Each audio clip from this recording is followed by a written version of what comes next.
Hello दोस्तों, स्वागत है आप सभी के इस वीडियो में। This video is part of a 10 minute day series for the JAIIB exam and यहाँ पर हम आई एंड आईएफएस उसका मॉड्यूल सी चैप्टर 20 इसमें phase 3 of the Indian financial system इसको डिस्कस कर रहे हैं। So here we are discussing this phase 3 and ये टॉपिक क्या एग्जाम पॉइंट ऑफ व्यू से एक्चुअली इंपॉर्टेंट है, कितना डेप्थ में क्वेश्चन आता है, किस टाइप का क्वेश्चन हम एक्सपेक्ट कर सकते हैं, ये सब कुछ आपको मैं इस वीडियो में बताने वाला हूँ। So stay tuned till the and.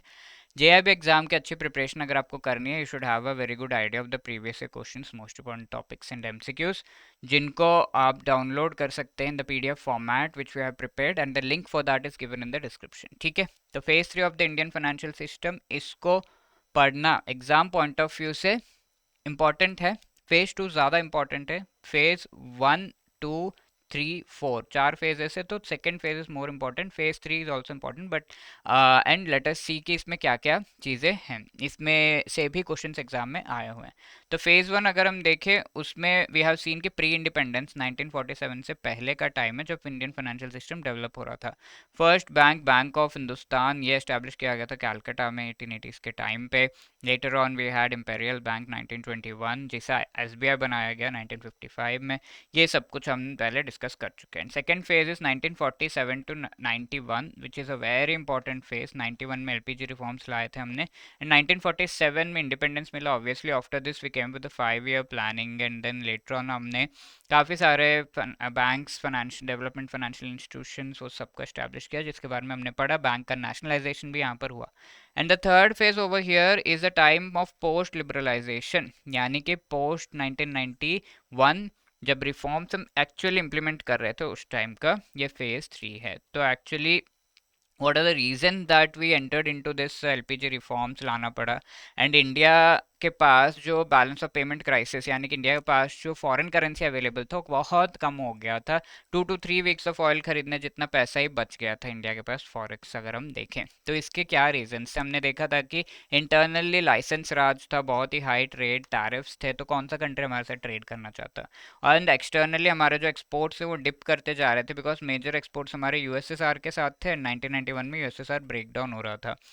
Imports हम मेजरली ऑयल करते थे एंड ऑयल के प्राइसेस बढ़ते जा रहे थे because of the gulf war, gulf countries के इसराइल के साथ वॉर चल रहा था। तो ये सारे एक्सटर्नल रीजंस की वजह से हमारा जो करंट अकाउंट डेफिसिट है, which is exports, which is imports minus the exports, which is the expenditure is the import ना, import minus export, ये अगर आप देखो तो वो करंट अकाउंट डेफिसिट है। ये एक्स्ट्रा अमाउंट हमें चाहिए so as to spend on the imports, but we didn't had that money. तो ये सारी चीज़ें थी because of which we experienced the balance of payment crisis. हमारे पास डॉलर्स बचे ही नहीं, तो हम आईएमएफ के पास गए, बहुत सारे स्टेप्स लिए, हाथ पैर मारे, बट फिर आईएमएफ के पास गए, इसने हमें लोन दिया, टेकिंग आरबीआई का gold as collateral, and then we took the loan and ये डॉलर्स का हमने यूटिलाइजेशन किया। अब ऐसा क्राइसिस फिर ना हो, इससे रिलेटेड हमने नरसिम्हन कमेटी को रिकमेंडेशंस देने को कहा। तो नरसिम्हन कमेटी 1991 में बैठी थी and it gave recommendations in that time. 1998 में नरसिम्हन कमेटी 2 को बिठाया गया था। तो लेट अस कंपेयर कि इनके रिकमेंडेशंस क्या थे। So first banking related mainly हम देखेंगे, तो स्ट्रक्चरल चेंजेस करने हैं बैंक्स में, 4 टायर बैंकिंग स्ट्रक्चर होना चाहिए। If you see cooperative banks, तो इनका एक 3 टायर स्ट्रक्चर है। स्टेट लेवल पे स्टेट कोऑपरेटिव बैंक है, डिस्ट्रिक्ट लेवल पे डिस्ट्रिक्ट सेंट्रल कोऑपरेटिव बैंक है, and at the village level we have primary agriculture credit society, and at the city level we have the urban cooperative bank, isn't it. तो इस तरह का 3 tier structure, 1 2 3 tyre, ऐसे 4 tyre structure बनाना है। इसके ऊपर central level पे ऐसा ऐसा करके बैंक्स के लिए बनाना चाहिए, ऐसा करके रिकमेंडेशन दिया गया। प्रॉपर एसेट की क्लासिफिकेशन की, whether it is standard, whether it is सब स्टैंडर्ड या फिर एनपीए, ये सही से करना है, एंड अकाउंट्स अपने डिस्क्लोज करने, ताकि हम भी वो क्लासिफिकेशन एंड एवरीथिंग चेक कर सके। कैपिटल रिक्वायरमेंट्स में रिडक्शन करने की ज़रूरत है। एसएलआर, सीआरआर, जो रिजर्व्स मेंटेन किए जाते बाय द बैंक्स, काफ़ी हाई थे पहले। पहले एक लिमिट भी था कि आपको 25 से 40% के बीच एसएलआर मेंटेन करना है of the net demand and time liabilities.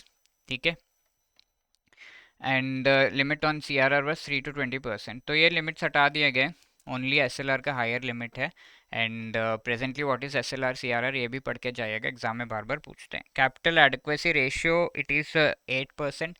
That is whatever risk weighted assets, आपने देखा कितने सारे एसेट्स लोन्स वगैरह एडवांसेस मैंने दे दिए, बट इसमें मुझे लग रहा है कितना लॉस हो सकता है, तो that is the risk weighted asset, let's say 100 rupees, इस पे at least 8 rupees you have to maintain as the capital, that is capital to risk weighted assets ratio which is 8%, ठीक है। और ब्रांच लाइसेंसिंग, इसको अबॉलिश किया गया। Interest rates को D regulate करने का जो रिकमेंडेशन वो भी दिया गया कि बैंक्स खुद ही सेट करें अपना खुद का इंटरेस्ट रेट। सुपरविजन के लिए आरबीआई के द्वारा एक बॉडी को सेटअप करना है।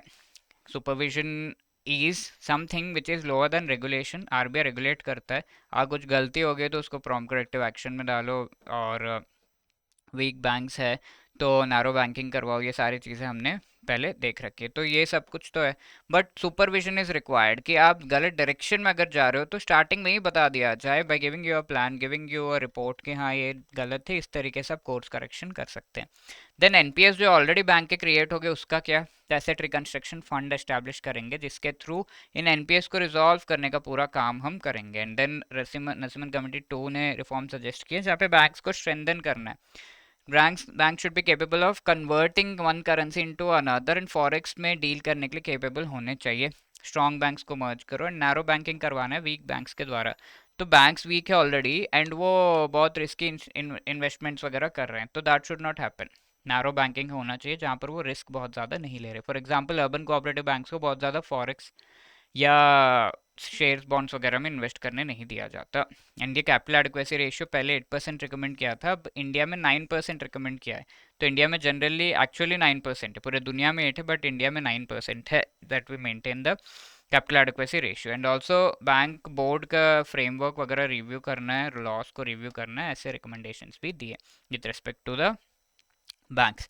Which among the following is the recommendation given by the Narasimhan committee to, ये पूछा जा रहा है, can you just let me know the answer in the comment section. Actually this is Narasimhan committee 1 not 2, 1 ही होगा because recommendations are that, ठीक है। Narasimhan committee 1 के recommendations यहाँ पे पूछे गए। Now this was one question asked in the previous session.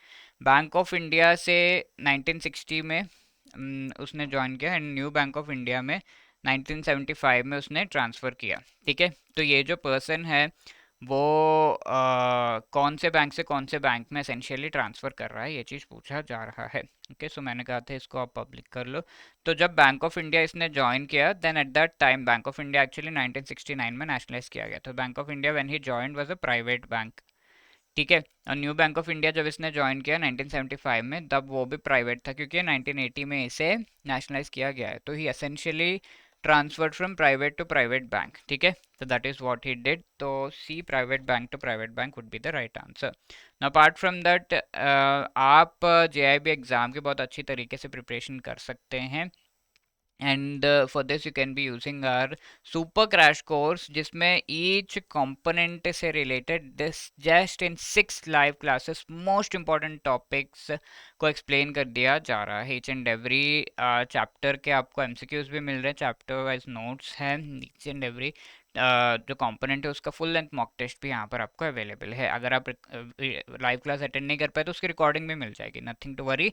The link for the super crash course is given in the description and JIB80 is the code that you can use to gain 80% discount on this particular course. If you have any other queries, call us on this number or drop a mail at hello@edutab.co.in. Thank you.